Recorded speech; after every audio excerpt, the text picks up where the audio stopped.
Alors aujourd'hui, mes amis, l'Évangile va nous proposer la charte de la vie nouvelle. On l'appelle habituellement les béatitudes. Mais le premier texte qui va nous introduire dans cette liturgie de la parole, c'est « Maudit soit l'homme qui met sa foi dans un mortel ». Et dans le fond, on va commencer à parler, puis à se promener, je dirais, entre le mortel et l'immortel, qui s'appuie sur un être de chair. Vous savez, il y a quelque chose qui est un grand défi pour tout croyant, pour les pasteurs, pour les parents. C'est de ne pas appuyer ce que l'on aime sur nous, de ne pas se faire valoir, mais de faire valoir celui qui est le solide, celui de qui tout dépend. Alors, dans cette parole, on dit « Maudit soit l'homme qui met sa foi dans un mortel, tandis que son cœur se détourne du Seigneur pour s'enfermer dans le mortel et pour idéaliser le serviteur plutôt que de bien reconnaître l'envoyé du Père. Il aura pour demeure les lieux arides du désert, une terre salée, inhabitable. » Puis je suis souvent témoin que ces liens qui replient sur soi finissent toujours par être des liens, de grande tristesse. Mais béni soit l'homme qui met sa foi dans le Seigneur. Alors, non pas dans ses forces, non pas dans son intelligence, non pas dans ses dons, parce que ces dons ne sont pas ses dons. Ces dons sont des dons qui viennent de la source même de la vie, qui est Dieu. Il sera comme un arbre planté près des eaux et qui pousse vers le courant ses racines. C'est une belle image de dire que les racines, ils s'en vont vers le courant d'eau. Nos racines, est-ce qu'ils sont dans notre orgueil? Est-ce qu'ils sont dans notre fierté personnelle?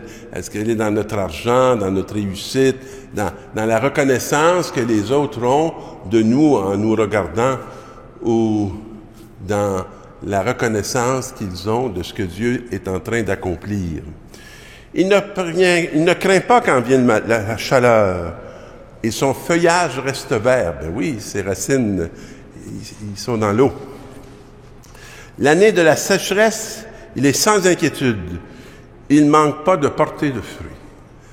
Alors, c'est très intéressant comme image et comme interpellation dans notre façon de croître, dans notre façon de faire le témoignage.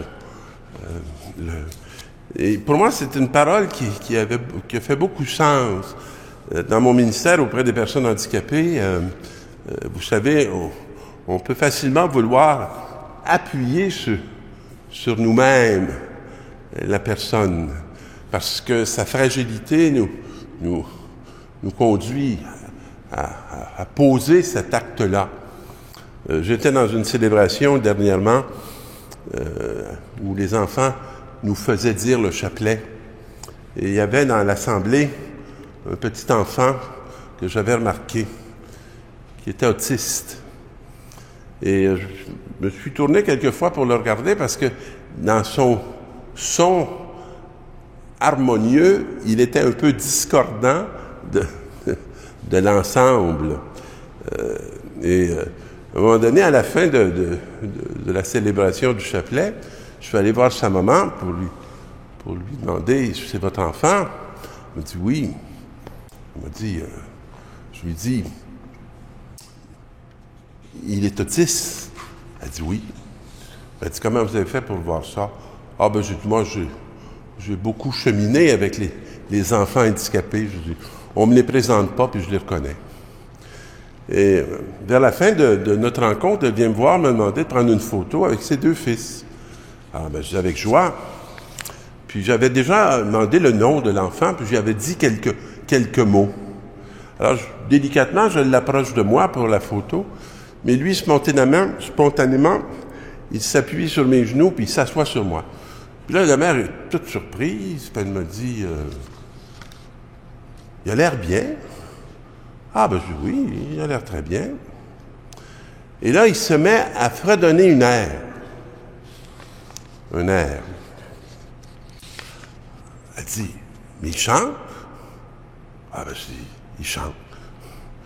Et de mes mains, je battais avec lui la mesure. Puis après ça, je dis, je vais te faire une chanson. Puis j'ai fait un chant.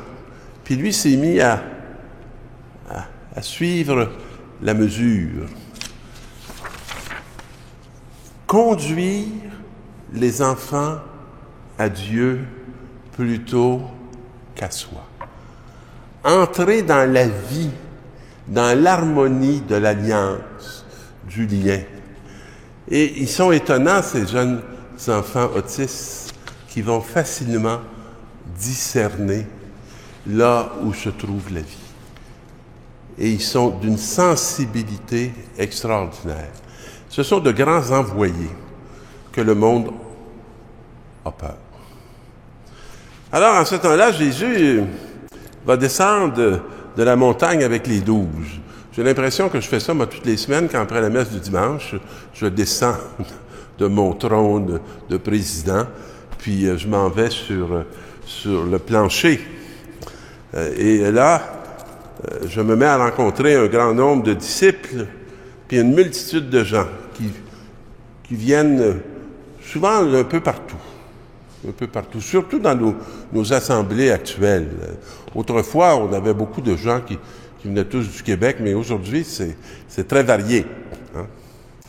Levant les yeux sur ses disciples, il déclare, et j'aime ça ce regard de Jésus, hein, qui lève les yeux sur les disciples, il n'a pas les yeux baissés.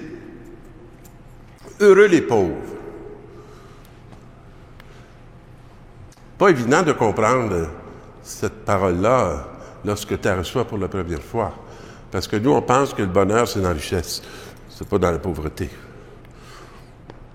Le royaume des dieux est à vous. Alors, c'est pas pour être pauvre qu'on est heureux. C'est qu'on peut entrer dans le royaume. Parce qu'on est dépossédé. Parce qu'on n'est pas attaché et enfermé dans l'argent. Heureux vous qui avez faim maintenant, car vous serez rassasiés. Vous savez, quand on consomme, on essaie de se rassasier, puis on consomme plus. Mais quand on n'appartient pas à la consommation, on peut être rempli par un petit enfant autiste qui vient s'asseoir dans la joie sur nos genoux. Et on est bien rassasié, parce qu'on est nourri. On est nourri de sa reconnaissance. Heureux vous qui pleurez maintenant, car vous rirez. Moi, j'ai beaucoup de joie à faire la route avec des gens qui sont dans des grands défis d'existence et dont souvent leur réalité peut me révolter intérieurement. Mais quand je vois l'action de Dieu et que je vois comment ce qui semblait annoncer un désastre va faire surgir l'impossible, je me mets à rire parce que je ne suis pas attristé d'une situation dans laquelle je vais m'enfermer parce que je vais tourner les yeux vers l'action de Dieu et accueillir mon impuissance sans la fuir dans cette alliance avec mes amis. Heureux êtes-vous quand les hommes vous haïssent et vous excluent, quand ils insultent et rejettent votre nom comme méprisable, parce que vous annoncez celui dont ils ne veulent pas entendre parler, parce qu'ils ne le connaissent pas ou qu'ils le connaissent mal et qui en ont peur. Ce jour-là, réjouissez-vous, tressaillez de joie, car alors votre récompense est grande dans le ciel. C'est ainsi, en effet, que leur Père traitait les prophètes. Et la seconde partie, c'est l'inverse. Malheureux êtes-vous qui êtes tristes, malheureux ceux qui sont consolés, malheureux ceux qui... Parce que, puis ceux pour lesquels on a plein de reconnaissance, parce que c'est ainsi que vos pères traitaient les faux prophètes.